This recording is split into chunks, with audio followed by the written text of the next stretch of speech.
I'd like to call to order the meeting of the Academic Goals and Instructional Improvement Committee. May we have a roll call, please? Yes, ma'am. Dr. Bofi? Present. Mr. Davis? Present. Miss Edmonston? Oh, here. Miss Edmonston? Sorry. Mr. Garvey? Here. Miss Holloway? Present. Dr. Jones? Present. Miss Lewis? I'm here. Miss Orange Jones? Not in attendance. Mr. Rock? Present. Dr. Thomason? Present. Miss Vaucher? Here. Miss Hilburn? Not in attendance. You have a quorum. Members, Ms. Hilburn sends her regrets. She was involved with the LASC convention this past weekend, and they will be selecting a new student representative for BESE, as is their tradition for that convention. So, what is our first item on the agenda? Your consent agenda is ready for your approval. So moved. Thank you, Ms. Vaucher. Thank you, Mr. Rock. Any objection? Hearing none. What's our next item? Your first item is on page 12, item 3.1, consideration of the fall 2018 reading report. The department recommendation is to receive the report and direct the LDE to submit the report to the House and Senate Committees on Education in accordance with Louisiana Revised Statute 17182. Updated backup documentation is being distributed.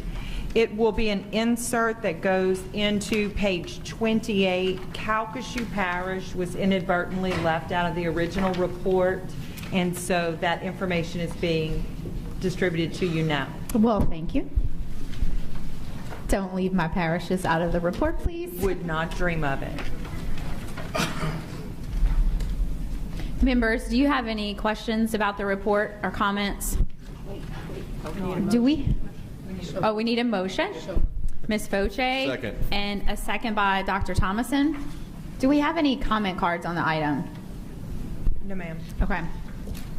Board members, any questions or comments from you? I do. Yes, Ms. Holloway. In reviewing the report, and it would be a question for Kunjan, I assume. and Okay. Also private schools. When you receive the reports, I don't know, who does Dibbles? I'm sorry. Dibbles reports. Who receives that, John? Within our team, Within the team? we have a cross-functional So- team. Yeah. And I did see there are schools that did not respond, or is it they didn't respond because they did not give the assessment? And then there were, of course, I'm not familiar with schools that did not respond, but you wanted to there's speak to some it? that are don't. Yes, school districts with kindergarten through third grade enrollment did not submit usable data. Can I get a reason? Ms. Holloway, can you give us a page number? I think it'll help Ms. Baguian get directly to what you're looking for. 59. Okay, page 59, Ms. Baguian. Good morning, everyone. Yes, these are schools that, despite a number of follow-ups, we did not receive data from them that could be included in the report. There's, given the scale of this and the number of districts, there are sometimes year to year a small number of schools or districts from whom we don't receive the data either in a timely manner or in the format we need to be able to conclude it. But our staff follow up multiple times to make sure that we try to secure those data and include as much as we can in the Well, report. I guess the impression is this is policy, state law? It is state law. State law. So what happens when a district does not submit? It's just from my knowledge. What happens? To my knowledge, Ms. Holloway, they receive a number of calls and emails from our team requesting that data be included, and then we note in the report that we did not receive it from them. Okay. Also in the report, there are some schools that do not have K-3, and some schools do, but they're below the 10 that you need. Do you record that count? Are you aware of how many students they have in K, 1, 2, and 3, to know for sure that they didn't follow through with the requirement? Absolutely. We have enrollment counts through our fall and spring counts that we do in our data systems, and we get the full data from all of the districts and schools. We just, for privacy reasons, don't publish anything that's less than 10, as it would identify information about the individual children in that building.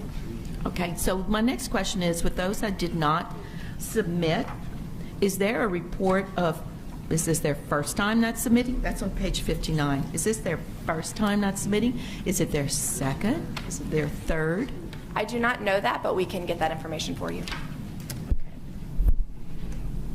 Mr. Davis, did you have a comment? I just wanted to add to Ms. Holloway and note that I would like to see that information as well. I'm quite curious when we see these schools that have not submitted, and knowing that there's not particularly a repercussion built in the law, I would be very interested to know if we have repeat offenders, so to speak, over the last few years. Absolutely. We can follow up. Can you read your name and title into the record, please? Sure. My name is Jessica Bagian, Assistant Superintendent. Thank you. So if there are no other questions or comments from board members, I know this is not exactly tied to this, but it keeps coming up, and that is the issue of dyslexia and how prevalent it is in our schools and society, yet supports are not necessarily there, and training and expertise is not necessarily there. And so, Superintendent, I want to flag for you that in the conversations I've been having with parents and school visits that I've been doing, and even interestingly, a meeting with people in business, and one at Acadiana hosted a meeting recently, and the topic of dyslexia came up again. Just like I think with our special school district, we've been able to really refine some things that we're doing. I'm interested in hearing more about what we could be doing to be more proactive, to give people who learn differently access to the curriculum and access to strategies that get them reading. One of the concerns that I have is that it goes on too long. I had one administrator talk to me about, well, it takes so long, and then the children experience so much pain, and then they need to go through healing. I want us to get to a place to where we don't go through pain. Like, we know that dyslexia is real. We don't go through pain so that the healing's not necessary. So we can follow up privately about it, but I do want to just put out there, board members, so that you all know that it's something that's coming up quite a bit in my experiences. Ms. Holloway? Well, in your conversation, to follow up, on page 59 with the schools that have not turned in information, one of the schools is a dyslexia charter school. And I know that there are 3 different types of assessments that are required. The assessment's required, but you have 3 choices, whether it's Dibbles, NEX, STEEP, and is it STEP? Sorry, DRTP. And so if there's a concern there in your area with public setting, this is a charter school that has not turned in any evidence of an assessment on dyslexia students. Thank you. There may be, this is not an area that I know about, there may be questions as to whether or not this statute applies to charter schools. Is that at least a potential question? Yeah, that would be my guess. Whatever one thinks of that, this is an issue on a number of academic policies where there are questions as to whether or not they are, under the law, apply to charter schools. But if it's in their framework, their alternative framework indicates that. So that'd be fair enough, right? Yes, you're right. And I think there would be value in the board coming to an agreement on what we believe relative to the law. Ms. Edmonston? Yeah, Dr. Buffy, I just would like to follow up on what you're saying. There's lots of conversations that I'm in about dyslexia. Ms. Bindley and I have, and Jamie Wong, and we've all 3 talked about how we would like to explore that. Not sure exactly how, but in dyslexia, also school building level committee, 504, I don't know if all those would be separate, but we definitely need support, and we all know that, and so we had talked about doing something about that this year, soon, and so I'm glad to hear that there's concern in other areas, because I have, our 504 coordinator is beating up on me badly because she wants to have some guidance, and for us to do something as our, state system. So I really feel like we're going to be able to do that, Aaron and Jamie, and, your input, and we can figure out what we want to do with John's direction. Thank you, Ms. Edmonston. Count me in. Okay. Anything else, board members? Is there any objection? Hearing none, motion passes. What's our next item? Your next item is on page 60, item 4.1, consideration of TOPS Tech Early Start Training Program providers. The department recommendation is to approve ABC Pelican Charter Associated Builders and Contractors, Ayers Career College, St. James Online School, and New Orleans Career Center as TOPS Tech Early Start Training providers for the 2019-2020 school year. So moved. Thank you, Mr. Davis, and we need a second. Thank you, Mr. Garvey. Do we have any public comment? No, ma'am. Okay. Superintendent, anything? Nope. Board members, do you have any questions or concerns? Do you have any objections? Hearing none, motion passes. What's our next item? Your next item is on page 61, item 5.1, consideration of an update report regarding the Accountability Commission membership. The recommendation of the BESE president is to approve the appointment of Ms. Connie Bradford to serve as the community representative on the Accountability Commission. So moved. Thank you, Mr. Davis. A second by Mr. Garvey. Board members, do you have any questions or comments? Do you have any objection? Hearing none, motion passes. What's our next item? Your next item is on page 62, item 6.1, consideration of the summary of public comments and agency response concerning public comment received in reference to the December 20th, 2018 Notice of Intent regarding Bulletin 111, the Louisiana School District and State Accountability System, Section 605, Inclusion of Schools, Section 3501, Alternative Education, Section 3503, Alternative Schools, including alternative charter schools, Section 3505, Alternative Programs, and Section 3507, Alternative Schools for Adjudicated Youth. The LDE recommendation is to receive the SPCAR regarding revisions to Bulletin 111, authorize BESE staff to submit the summary report to the Legislative Oversight Committees, and direct BESE staff to proceed with the final adoption of the December 20th, 2018 Notice of Intent regarding revisions to Bulletin 111 at the appropriate time. Would anybody like to move? Thank you, Ms. Foche. Second. Thank you, Mr. Davis. Do we have any public comment cards? Yes, ma'am. Thank you. Superintendent, I would like for you to provide some context, please. Members, this is the alternative education policies that went out on notice of intent a while back. Based on comments that have been received, we're proposing a slight modification to the policies. One of the policies, you'll remember, we worked with a number of you on that basically said that certain schools are too small to be measured by the traditional accountability system, and that would have exempted, I think, 11 schools from receiving a school performance score. Some have advocated to us that we just created this alternative education formula. Why would you exempt schools from that who should be commended for their performance on that framework? And that seemed like a legitimate perspective. And so we are instead proposing that you keep the smaller size of students, or the larger number of students required, only for schools in the traditional SPS formula, not for the schools that are covered by the alternative SPS formula, which limits the affected number of schools to 4, 2 of which are Pinecrest and Rapides Training Academy, which are the 2 schools that really prompted this whole discussion.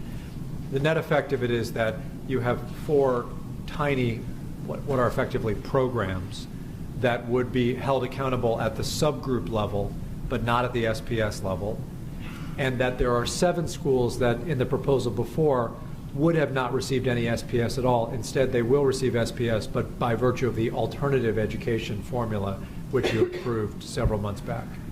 I think this does strike the right balance. I appreciate those who have sent public comments to that effect, and urge your support. Thank you. We have public comment from Erica McConduit from the Education Trust and Rana Atala from the Urban League of Louisiana. And members of the audience, I'll just remind you, one of the reasons we use the microphones is because our meetings are live streamed, so we use the microphones so that people who are watching this are able to hear what is said. And then the other piece is just so everyone in the room can hear. So thank you. Great. Good morning. Thank you so much. My name is Erica McConduit. I am with the Education Trust. I think Superintendent White just gave a pretty good summary of what, in effect, the new proposal does, and that was essentially what we did advocate for, and that was the exclusion of additional alternative education schools who actually should receive a school performance score. It is important for the public and parents to understand how students are being served in these schools, so we do appreciate the adjustment so that those schools are not included in the schools that would be impacted by the policy. I just want to go on record with just a few questions, if I can, for the superintendent. And that is just 5. Number 1 is, would this be limited to just those 4 schools that you identified? 2, if there is a change or an increase in that number, would those additional ones go before BESE for approval? 3, would it be possible to designate on LA School Finder those 4 schools that would not receive an SPS score? 4, would subgroup accountability still remain at the N size of 10, the reporting N size of 10, that would be guaranteed in terms of overall accountability for subgroups? And then finally, 5, if USDOE has an issue with this adjustment, with what is being proposed, will you agree to come back to the advocates to discuss an alternative before just adopting what USDOE would like us to amend to the proposal? Thank you, ma'am. I don't know if you could. On the number 4, the N size for subgroups is, as always has been, it's 10. So all entities, as we're discussing, will be held accountable at the 10 level. It's hard to say whether schools, those 4, I can almost guarantee you will be on the list, because that year in and year out, that's the program size. There are times when school systems will just start a little program and they'll want it to have a site code, and maybe it's that they want to get it to 200 kids, but it's a K through 12 school and it's just going to start with a kindergarten, so it starts with 15 kids. I can't tell you whether that's going to happen or not. I don't know. But that would fall under this policy, where that little 15-kid program in 1 year wouldn't get an SPS. The next year it would. That happens every year, that there's some sort of small program somebody starts, so it's going to fluctuate. As to the U.S. Department of Education, I think we are best left not making commitments based on what the U.S. Department of Education thinks we should do, and should just agree to remain in dialogue if there's any planned change to the policy, presuming that BESE does adopt the policy, which I will commit to doing. I guess for the ones where, if there is a new school that is started, the request is simply that it be brought before, just so that there's transparency, that there would be an additional one other than the 4 that we discussed. And if that is the case, if you agree to make that public on LA School Finder, at least from the public, for parents, they would be clear about who is being impacted by this particular policy. I think we'll probably just stick with the past practice, which has been to put up the results transparently anytime a school starts something with a school system starts a program with a site code that is really, really small, and so it'll be obvious. Ms. Atala. Hi, good morning, board members, Superintendent White. My name is Reina Otella, and I'm here. I'm a parent advocate representing Urban League of Louisiana. I also have needs few clarifications about this proposal. Number 1, can the state have 2 N sizes? We're not sure that, according to the feds, that 2 N sizes for different schools is doable or it's allowed. If the list of 4 schools are exempt, what will BESE and Department of Ed put in place to make sure that the students are getting the needed support and that progress is monitored for those specific schools? If they don't have a public SPS score, how will we know how well they're doing? And again, that same question, will the subgroup N size remain 10? You said yes. And one question is, if testing units of 120 does not necessarily represent 30 students, are there students not tested? Because we have schools that have more than 30 students, but they only reported that. Remember that email that you sent? Yeah, I mean, look, this is a bigger issue than I mean, really, if you really care about schools not showing up in the SPS system, the bigger problem is that there's no K2 accountability.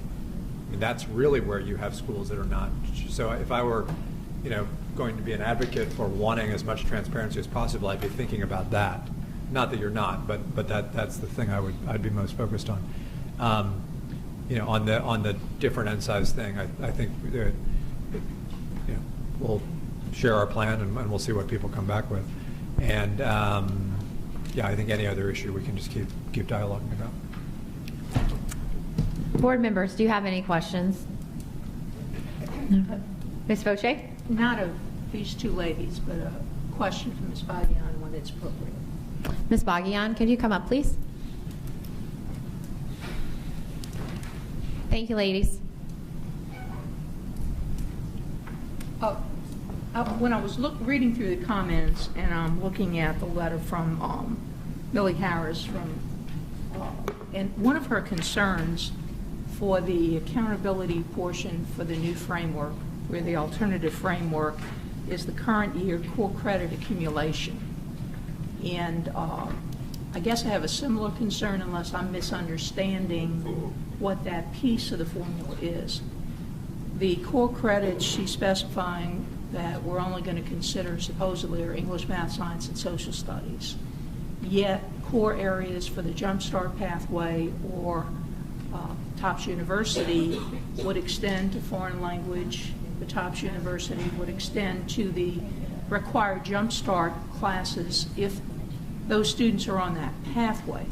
So I guess my question is, how are we looking at that in the framework? Are we looking at the math, science, English, and social studies, for example, if they complete those core areas and just for argument's sake, their freshman and sophomore year, and they're concentrating on the Jumpstart pathway their junior year, will they then meet this criteria if they pass all of their core Jumpstart courses? Yeah, I don't want to misspeak on this.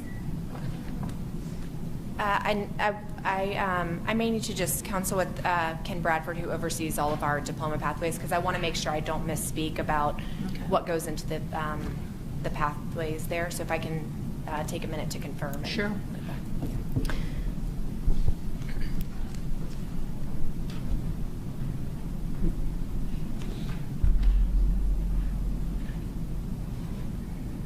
Madam Chairman?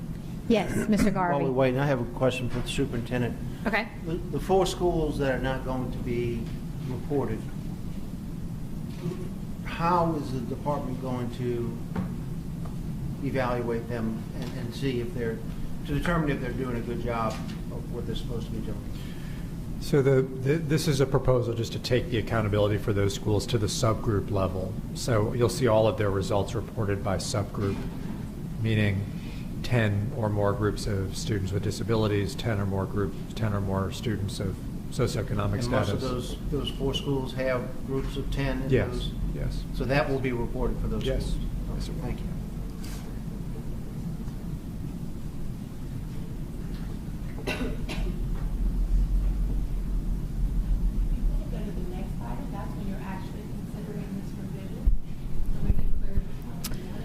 Ms. Fauché, is it okay with you if we clear this one? And That's fine. However you want to handle it, it's fine with me.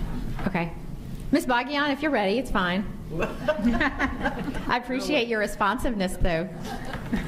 I just wanted to make sure I didn't mess up my colleagues' work on this one. So to clarify with Assistant Superintendent Bradford, it is true that most kids are taking English and math especially into those later years, and so it would, for most kids, I think probably not occur that they would just be taking Jumpstart, such that those core credits, English, math, science, and social studies, are available. But if a student had completed all of the progression of what they need to do to get their diploma, they're just exempt from the index. They've already checked the box yes on having completed everything they need to do.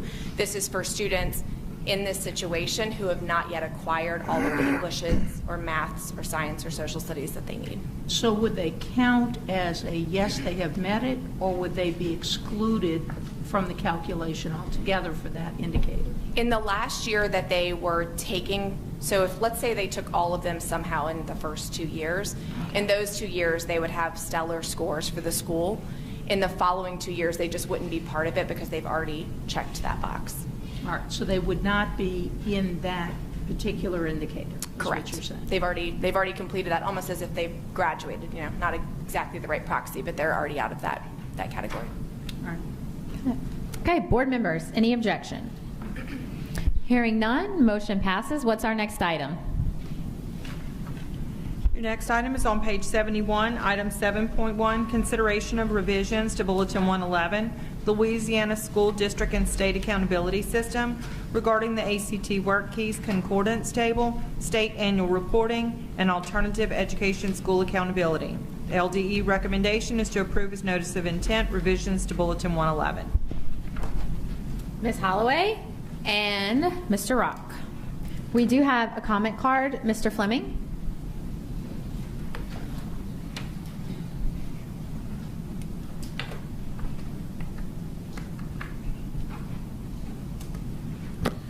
Thank you, Madam Chair. Members of the committee, I'm Sean Fleming with the Louisiana Developmental Disabilities Council. I chose not to speak at the last item because it's clear this is where the changes to address the concerns in the letters that were sent are being made. So I was kind of confused of which one would be the best one, so if you'll indulge me. My council sent a letter expressing concerns of the changes not only for 111, but in section 605, which is presented here, but a lot of the changes to accountability school, the accountability for alternative schools, and their main issue was that it wasn't vetted by the stakeholders that it impacts the most. Kids with significant disabilities and kids with disabilities are represented in alternative schools, and in 2 of the 4 schools that I understand are impacted by the changes here, which I'll explain. I'm having trouble figuring out how those changes are impacting those 4 schools. But 2 of those 4 schools serve kids with significant disabilities exclusively. And my council was very clear. It just wants to understand what's being presented and to have it vetted. When the ESSA plan was rolled out, there were like 30, 40-something public meetings.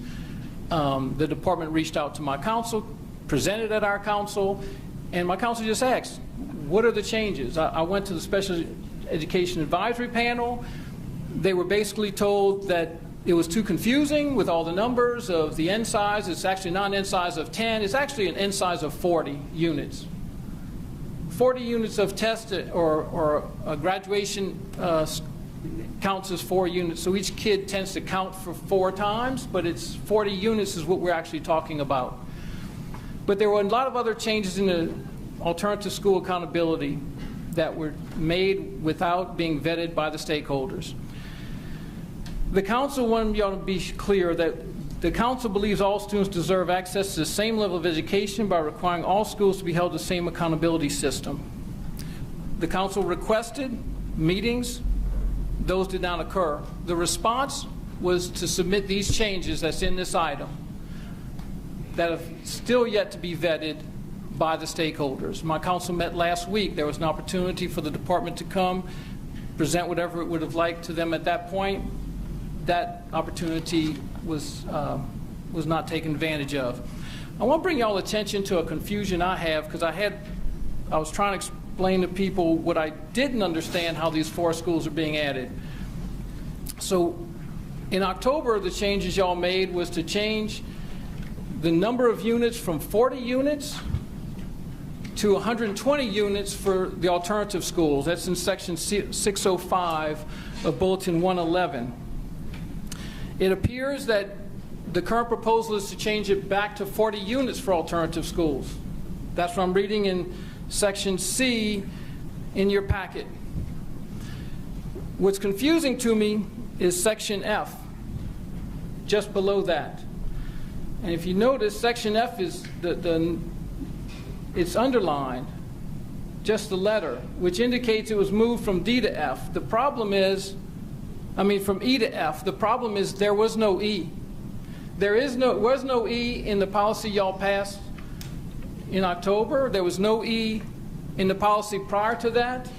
So we're adding a paragraph that's referring to 120 units, that y'all are expecting LEAs with fewer than 120 units to expect to remain stable over time, when 120 units is never mentioned in the accountability system. So there's two confusions I have with this that I'd like for y'all to just be aware of.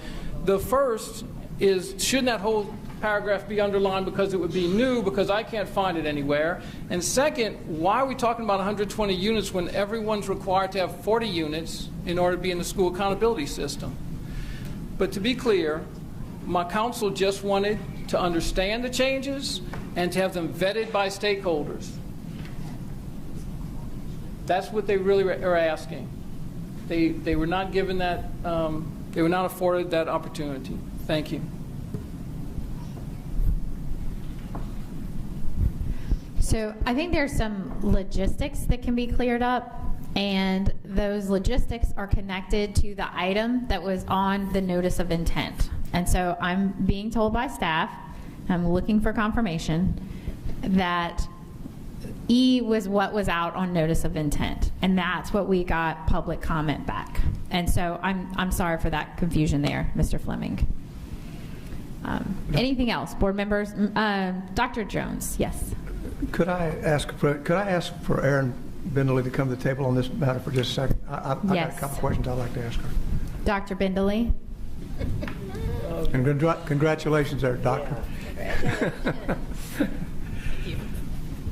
But they let me have one, so it's not that big a deal. I'm kidding. I was wrong. I apologize. All right. Give it and take All right. it away. Here's the question I